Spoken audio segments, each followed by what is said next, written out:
అలాంటి కోట శ్రీనివాసరావు ఇవాళ వెళ్ళిపోయాడంటే ఒక శూన్యం. కోట శ్రీనివాసరావు గారి స్థానం మాత్రం ఇంకెవరు పూరించలేరు, అది సత్యం.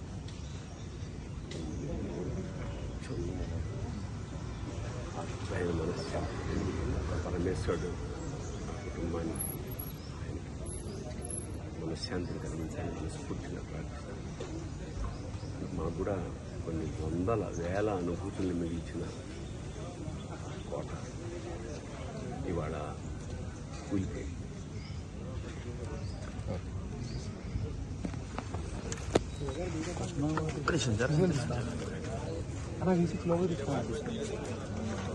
ముందుకెళ్ళకన్నా నేనేం చేస్తున్నాను.